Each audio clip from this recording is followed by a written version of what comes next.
Oluswole, the podcast on the budget. I'm excited to welcome our guest. He's a rapper, a pun enthusiast, entrepreneur. Justin, what's good? What's good? I like the little description. I appreciate that. Had to do it for the boy. You know? I had to show out. I mean, you do music, and I think that's pretty interesting. Yeah. You know, J Glove plus Virtuous Sounds. Tell me about, you know, how you got into that. Yeah, so it started in 2020. Had the credit of my brother, Jared, who goes by J Glove. My rapper name actually is Playboy Putty. I play off my nickname Pud. But yeah, so we started in 2020, COVID, you know. We're like, we should make some music. We should do something, a new hobby. He kind of released a couple songs by himself. I said, oh, this sounds pretty cool. Let me get involved with it. So I started featuring on some of the songs.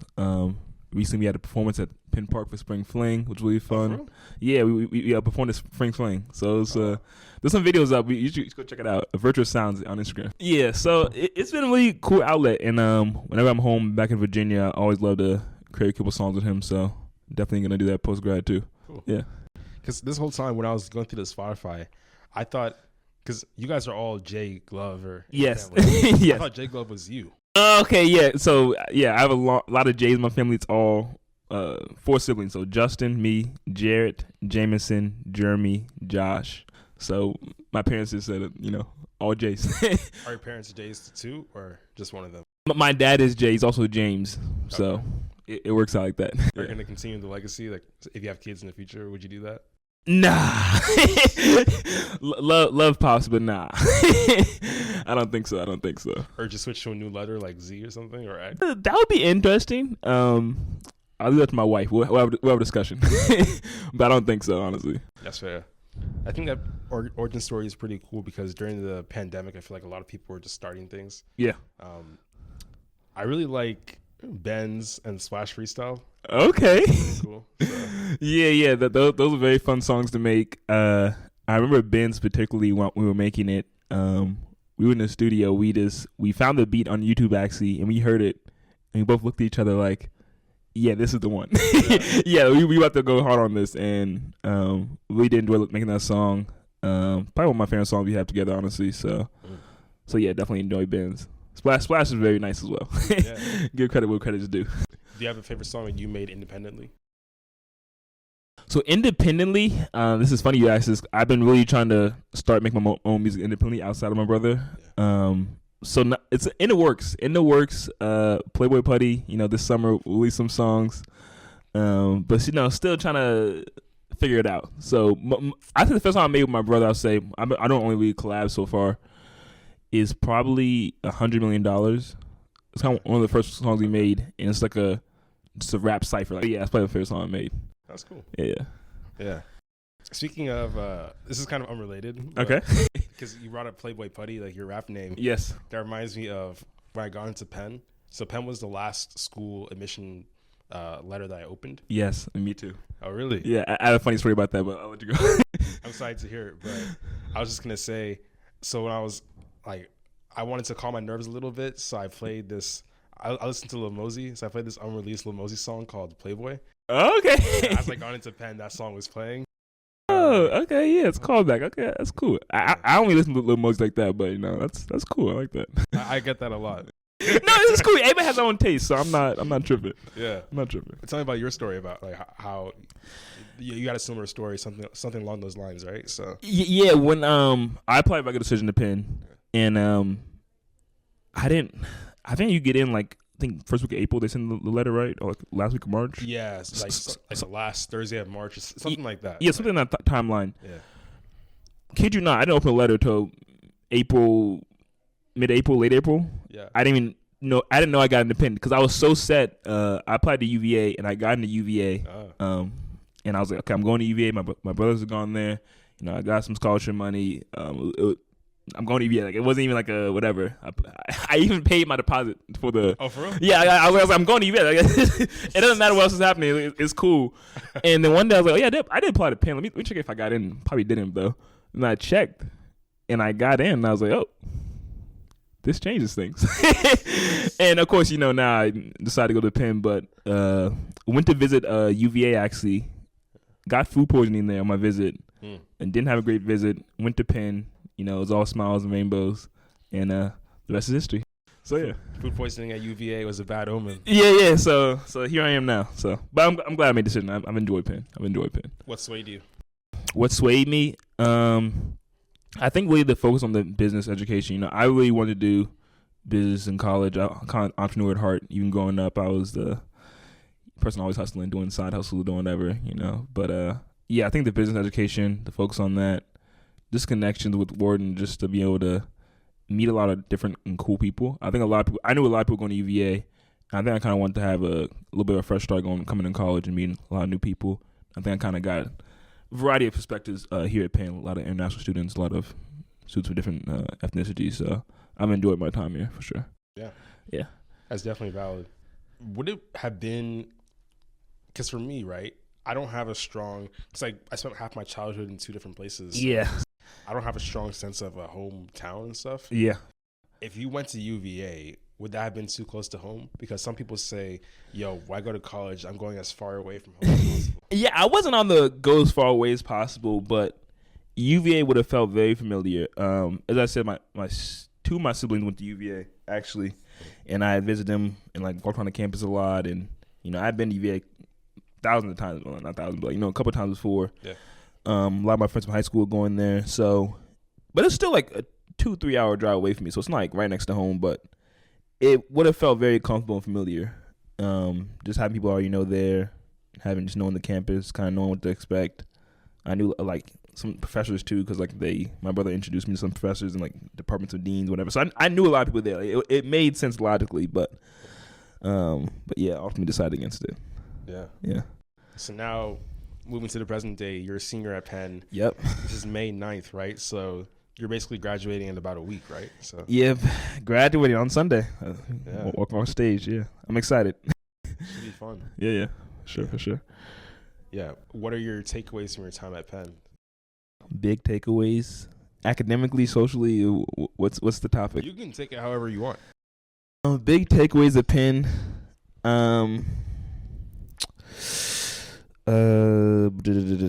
Takeaways at Penn. Okay, I'll start with a cliche one, and then maybe I'll say something more poetic once I start speaking. Well, I would say find your passion. I think when I came into Penn, of course, we love basketball. It's one of my hobbies. I play all the time. So I played basketball a lot. Was going to join the club basketball team. You were on club basketball? Yeah, freshman year, I kind of did the trials. I was kind of doing the practices, but never like really joined. It was kind of here and there. But yeah, so I found my passion, I'll say really sophomore year, or spring freshman year, sophomore year. It was actually a club that I started with this kid named Promise, who's graduated now, my brother's keeper. You gone to it as well. Yeah, so it was me and Promise my freshman year. Kind of went to the first meetings with him. It was kind of 3-4 of us there.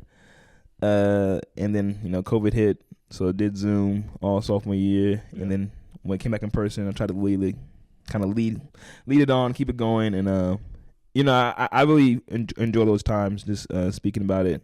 Something's really kind of passionate to me. Even this past semester, I've been kind of doing more reading about apologetics and kind of history of religion. So I really have enjoyed that. I think another thing, as far as like my career-wise, exploring different options, going outside your comfort zone, doing various internships, would definitely encourage that. A big takeaway from mine, because, you know, Penn allows you to basically go anywhere. Anybody will hire a Penn grad or a Penn student because they're so accomplished. So yeah, I would say that's another takeaway I have in mind. Just, you know, try new things, find your passion, and see what works. So what's the non-cliche? The non-cliche answer, I would say, you don't have to spend time with people you don't like. Ooh, talk to us. Yeah, and in high school, it was weird because you'd be in class and you see people like 6 hours a day, and the same people you see at lunch, whatever, and you'd be like, I don't like these people. Like, they're just kind of annoying. They're whatever. Like, this is whatever. But, you know, it's high school. You can't really do anything. You have your block schedule. Yeah. Here, if there was somebody who gave me a bad omen or did something wrong to me or was like just rude, disrespectful, I just didn't see me anymore. Like, it wasn't like a hard thing. This campus is huge. Even I know comparatively the other campus is not that big, but this campus is pretty big. So you can find the community that works for you. So don't feel pressured to conform to a friend group or anything like that. You can really just advocate for cutting people off like quickly, but you can if you want to. Yeah, you can if you want to cut people off. You can go ahead and do it. So I would say that's a non-cliche answer. Yeah, I mean, definitely not cliched, and I agree with it as well because I think when I was graduating from high school, so we had about 60-something people in our graduating class. Really? That's just so small. I had 800. Wow. Yeah. Dang. Okay, go ahead. So did you know people, know a lot of people in your class? Or? I knew a good amount of people in my class though, of my 800, but 60 sounds, you have to know everybody then. Yeah. Yeah, of course. Even the people you don't even talk to, their name. You know their first and last name. Yeah. You know what I mean? Yeah. And I've probably known this person for about, the average person in my graduating class for about 5 or 6 years. So wow. It's just, but when I was graduating, I was kind of thinking how many people would I talk to post grad? Not because I'm intentionally trying to cut people off. Yeah. Realistically, how many people are you going to talk to when you go to college and you're in a different environment? Yeah. And I realized it was not going to be that many.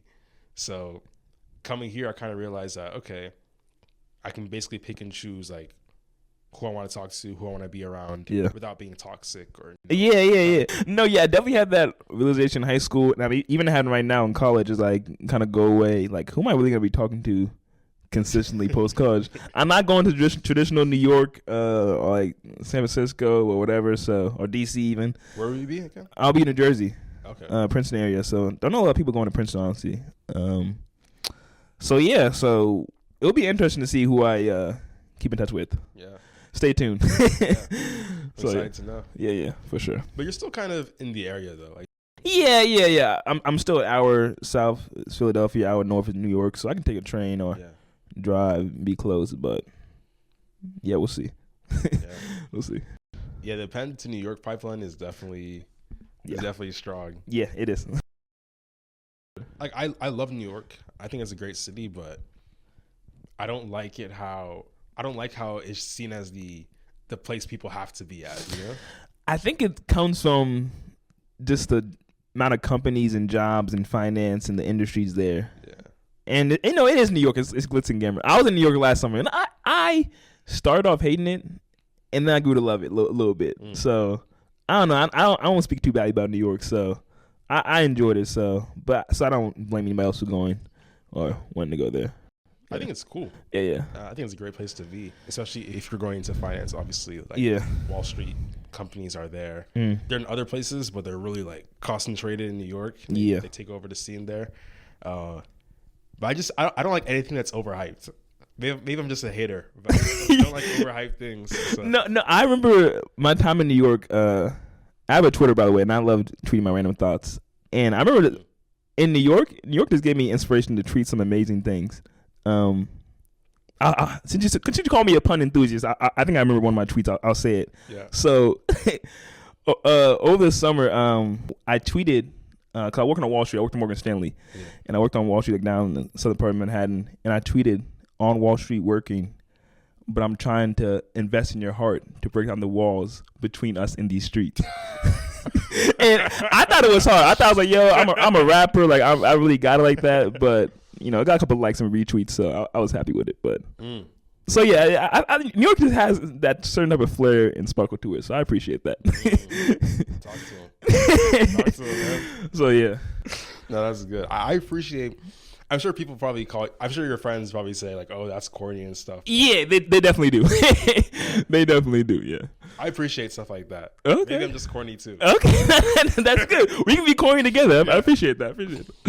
Some of your other puns include "Traveled Miles" by Kept by Morales. Instagram caption. Yep. Yeah.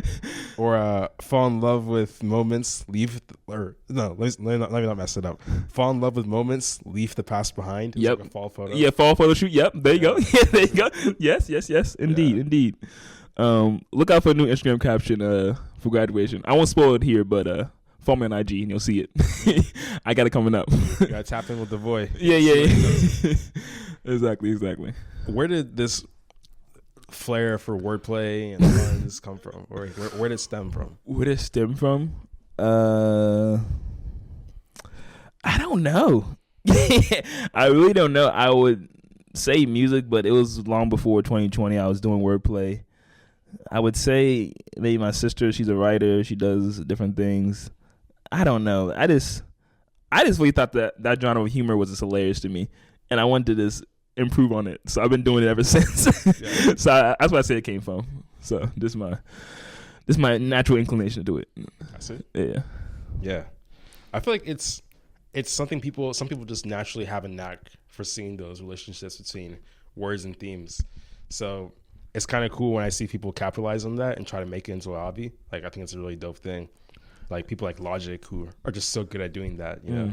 Yeah. Logic, yeah. Okay. Are you a big fan of Logic, or are you?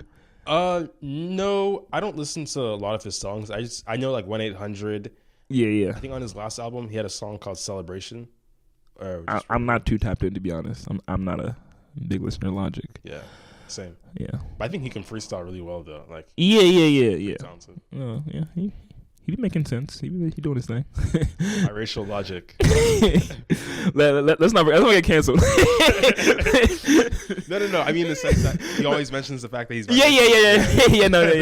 He do be always bring that up, but yeah, it is what it is. Yeah, oh man, he's very consistent with that. Moving away from that, I noticed you started some stuff in your past. Tell me about G8 Ventures. G8 Venture. Yeah, so okay, yeah, he went deep digging. He went through my LinkedIn, my resume. Okay. So yeah, we started that. By we, I mean my family. So there's 8 of us in my family. Okay. 2 parents and 6 children. So we not all of us are in the finance, accounting industry, whatever. My dad's an accountant, but I'm kind of really in finance. And we really were all kind of interested in investing. We wanted to learn more. We wanted to do something as a family to kind of build generational wealth, kind of have that long-term thing to pass on to our children and everything. So we started this investment fund called G8 Ventures, where Glover 8 Ventures. I came up with the name, but I try my best. Wasn't my best work, I guess. I don't know. I think it sounds cool. So I think it's fire. Yeah, I appreciate that. So we started this investment fund, and it started off as like kind of an educational series where we learn about options, how to invest, how to read, stock ticker, do analysis on a stock. And then we started putting our own money into our investment account and started investing in different stocks and kind of managing our portfolio. And we've been doing it ever since. We've done kind of less investments this year, but it's still going on. We still kind of plan to continue it and kind of with the ultimate goal of, as I said, building generational wealth and kind of learning about investing, bring everybody in, and kind of doing something as a family to kind of bring us closer. So I think it's really cool. I think that's dope. Yeah. And I'm studying finance, but I always preface this by saying, like, I'm not a finance bro. I just study finance. Yeah. What do you describe as a finance bro? 'Cause I feel like I'm a finance bro, but at the same time, I'm not a finance bro. Yeah. If that makes any sense. I'm not like investment banking. Like, nothing wrong with investment banking or whatever. I'm just not like finance like that, but I'm finance in a different way. Yeah. If that makes any sense. I think that makes sense to me. But like, I think in my head, a finance bro is someone who like comes into Penn saying they want to do investment banking before they've even recruited. Oh, okay. Before they're even like eligible to recruit. Yeah. I want to do investment banking. If not, I'll do sales and trading and stuff like that. Yeah. They take finance 207, 251, 203. Yep. They're sitting in the front row asking questions like, those are finance bros. Okay, fair enough. I was talking about maybe I'm a finance step bro, or half cousin. A cousin. No, just a cousin. There you go. I did do finance 207. I was in the front row asking questions sometimes, but I didn't recruit for IB, so take it as you will. So I'll say that. Yeah. What I was saying was, I was prefacing that by saying I want to ask about like the specifics of the fund. So yeah. Do you have an investment strategies? Like, do you guys are more like ESG focused, or look at DI stuff, or just like I can sit here and probably give you a really convoluted answer and be like, yeah, we do these 12 fundamental factors and kind of do this analysis and really technical. But it's not that. I don't think it's that deep, honestly. We really kind of more get our ideas from like the members in the club. So like I can pitch a stock and say, hey. Like one stock I pitched one time was like AMD, Advanced Micro Devices, and I was like, hey, this is a good stock because XYZ. is why we should invest in it. And then we do a vote. We kind of see a price target, kind of see what makes sense to buy in, and then we kind of just monitor the investment. So more of the ideas are generated from just group consensus and group thought. Definitely I think more this year, trying to nail down an asset allocation and kind of be more strategic about investments. But so far, it's kind of been, free flowing. The first couple of years, bring an idea, we'll talk about it, we'll invest in it, and then that's kind of how we decided so far. Yeah. So yeah, that's pretty cool. I like the collaborative. Yeah. Approach to it. Yeah, exactly. Yeah, I feel like regardless of whether you're studying finance, I feel like if you're going to a business path, you should have knowledge of it. Yeah, and that's the only reason why I study finance, really, just so I can have the knowledge necessary. Yeah, that's fair. So it's cool that you guys are not only capitalizing on that knowledge to create generational wealth, but also teaching other people the fundamentals, which I think is pretty cool. Exactly. Yeah. So it's probably actively managed, I assume? Yeah. I was we're not doing day trading, or sometimes we tried to and failed terribly. But so it's actively managed. We'll look at it and say, hey, this is going down. This has gone down by a lot. Maybe we should sell or kind of reevaluate the position. So yeah, it's actively managed. That's cool. Yeah. So long term for yourself personally, what do you see yourself doing? Yeah, that's a big question. Long term, yeah, I would say the finance bro answer would be creating my own private equity fund. Definitely want to do that maybe in the long term once I get more experience in the industry. I think it'd be really cool to an impact based fund where I'm kind of investing minority businesses in different things. It's focused on impact and really socially driven. Other long-term things, maybe a career in politics? ? No idea. I'm interested in it, so we'll check back on that maybe. But definitely retirement age, kind of getting older. I want to be a basketball coach / teacher. And I would love to be a basketball coach, trainer, then teacher, and just that'd be my chill job in my later years of life. So yeah, that's kind of the overarching journey, but nothing concrete yet. So I like that. Yeah, sounds like a plan. Yeah, trying to make it a dream. Trying to make it a reality. I mean, I feel that. So yeah. I feel like for me personally, I'm not sure what I want to do for the first few years of my career. Yeah, I just want to really just focus on my own personal development and professional development, and also make money. That's important. Yeah. I feel it. Because as a college student, you really don't got it like that. So you got to, build your wealth a little bit. Yeah. Then after that, I don't know. I want to be, do my own thing, whatever that is. Just have some sort of way of money, have some sort of way in which money comes in.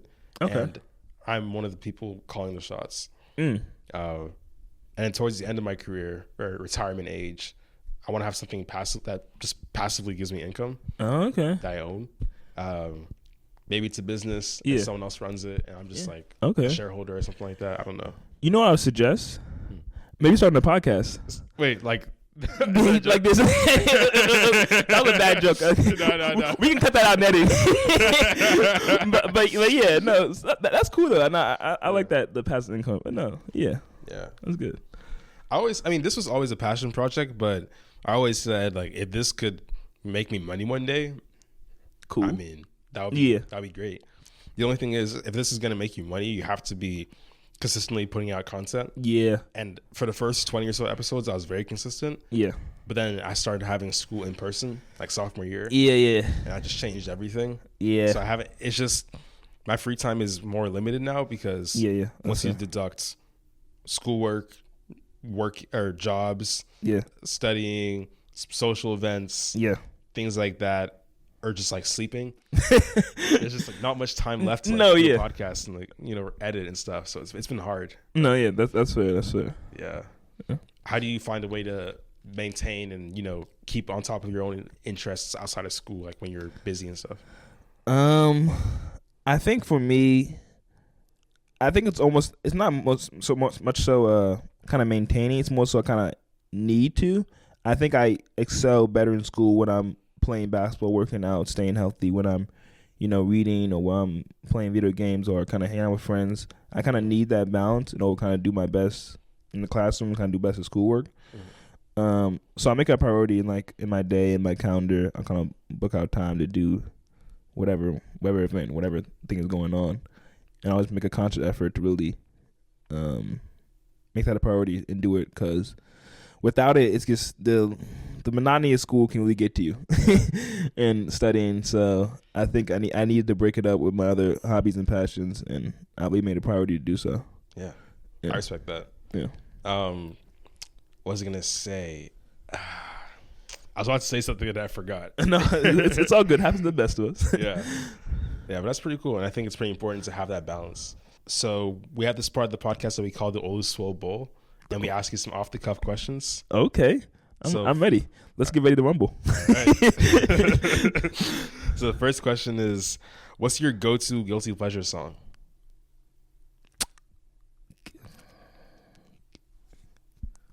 I'm guilty. Okay, I would say OMG by New Jeans. I don't know if you heard that song. I haven't. It's like a K-pop group ? I'm sorry if I'm wrong, crowd, but I would say guilty pleasure because it seems like I don't really listen to that type of music anyways, and I like that one song. So I would say that OMG by New Jeans. It's catchy. I like it. Yeah. New jeans or blue jeans? Wait, what do you mean? What do you mean by that? New jeans or blue jeans? No, I was just doing a play on words, like, because blue jeans is the app, so I was just. Oh yeah, that's good. That's good. Yeah, Yeah. fun. Yeah. He's learning. I'm trying. I'm in the lab. There you go. Yeah, I think for me it would be a lot of like Katy Perry, Kesha songs. Okay. Michelle Branch, like. Okay. I didn't know you listened to Michelle. Yeah, everywhere. They're playing everywhere at Spring Fling. I was going crazy. Oh yeah. That's funny. Yeah. Okay. And secondly, what do people misunderstand about you the most?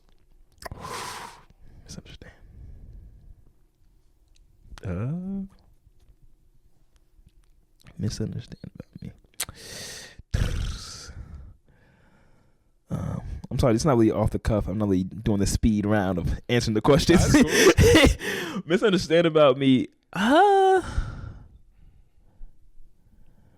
don't know. I feel like first impressions of me are kind of more serious, stoic, or they have conceptions of a general, I think, college guy or male in general.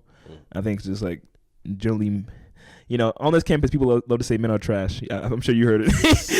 And people have that general, I wouldn't say people think like whatever, general perception of me, but like just in general, I think in the beginning, I can seem not as free flowing, kind of joking around all the time.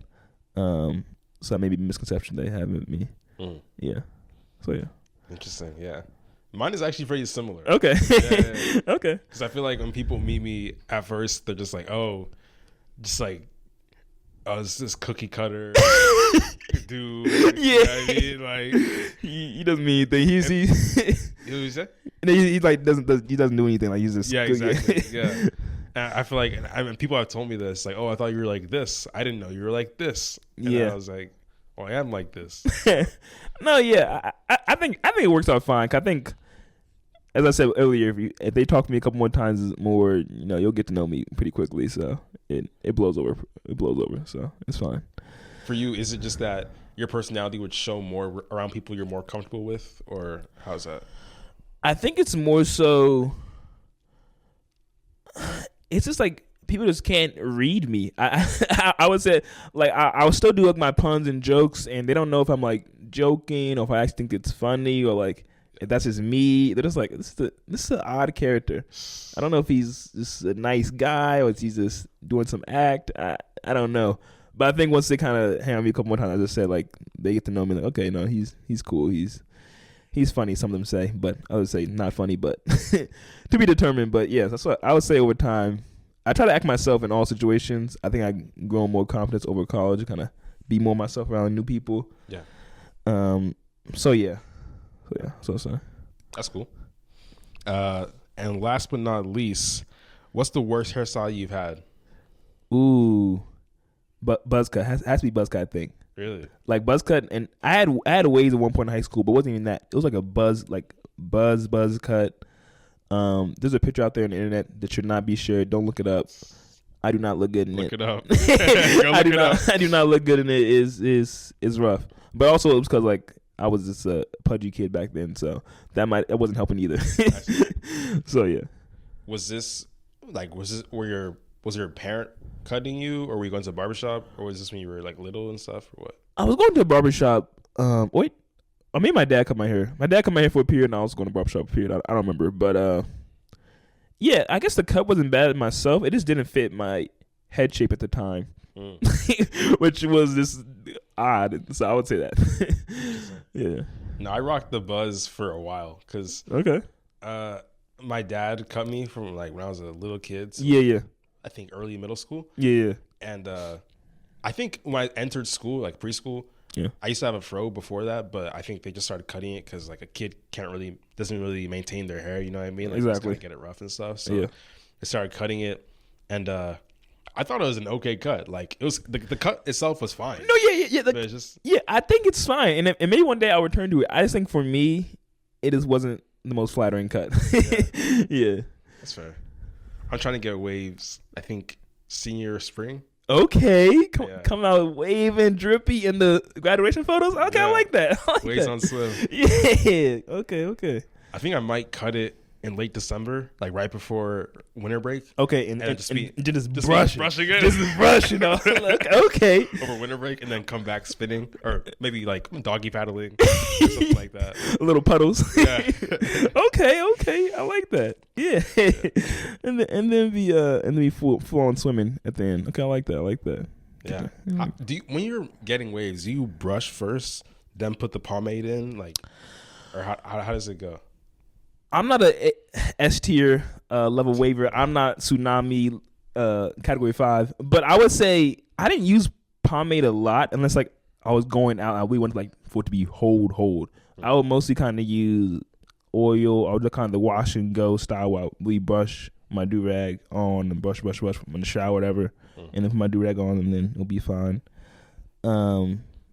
So you would brush like the shampoo through your waves and stuff? Yeah. Well, I'm in the shower. Like I like brush my shampoo. I got you. And then the final touch, I thought was pretty neat. I can't remember who told me, but I'll use like a Ziploc bag. I put my hand in it, and then I'm like, I heard of that. Yeah, and then wave it down. We get the tips and ends, and we be waving and spinning. So it's some tips, but I'm not the best person to ask, honestly. Yeah, I'm gonna be in the lab because I was like, if I'm a beginner waver, I'm not trying to have like ripples. It's a bad look. Yeah. I have my struggles. Yeah. How long did it take you for you to see them form? There might be disagreement in the crowd from people in high school who see this. I think I started. I cut my hair beginning of senior year. And then I like gave up on it and then cut my hair again like in February or January. And then I really brushed down, stayed true to my path. And then by prom, I was waving. Okay. I was waving in prom pictures. So that's a couple months, I would say. So I think that December to spring pipeline, you'll get it straight. Okay. You'll get it straight, yeah. Shall we? Yeah. Might have to stay tuned if a graduation is fire. Yeah. I'm gonna come back just for that, just to see the pics, just to observe. Yeah, exactly. Well, this is the end of the podcast, man. Thanks for coming on. So. Okay, yeah, this was fun. I appreciate the question you asked me. Yeah, this is good. Do I shout myself out? What are now to end it? If you want to, yeah. I mean, people have done self promo on this podcast. Okay, self promo. Yeah, Virtuous Sounds. Follow on IG. What else I shout out? Low key, actually, I'm thinking. I don't know if I'm gonna start a podcast or just do like a video journal. But I might be doing a podcast of my own one day. So I don't know that. Actually, I came with a name because I can't remember who. I'm into alliterations too, along with puns. And it was one night I was laying in bed, do-rag on. Just spinning. No, this was this semester, so I had my Twitch in, so I was do-rag on, just chilling. And before bed, I like pray sometimes or whatever. And I was like, yo, maybe I should do like a podcast called like Do-Rag Devotionals, DD, and like just talk about religion topics, have guests on, kind of hear the perspective, kind of share my perspective on religion. As you know, like my brothers keep out like talking about Christianity and stuff like that. So I was like, okay, that might be an interesting thing to do. It's not the traditional Males 20 podcast. We're talking about dating, whatever, all stuff, whatever. Yeah. So I don't know. I thought it might be cool. So I might do that for myself or maybe public to the world. So we'll see. But that's all my shout outs. Yeah, that's definitely a different, like, it is different from like standard male generation. Yeah. Like, do you know Fresh and Fit? Yeah, I've seen the shorts on YouTube.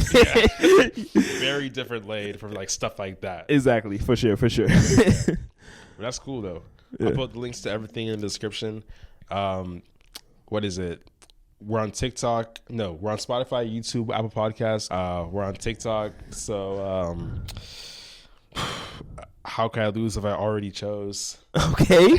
Ice Spice. Okay. Yeah. What's your favorite Ice Spice song? Ooh, I like Princess Diana. Yeah. I know it's not her song, but Boy's a Liar. Yeah, well, she's featured. Yeah, she's featured. It's not like technically her song, but that song I be hearing in the gym. I be doing my bench. I'm like, Boy's a Liar. I'm like, that don't be going. Okay, but Ice Spice, she's straight. She's straight. Yeah, she can rap. Yeah. That boy's a liar. Boy's a liar. No, yeah, it's catchy. That's my guilty pleasure. I just said that. Yeah. That's fitting. Yeah. Thank you guys for listening. Peace. All right.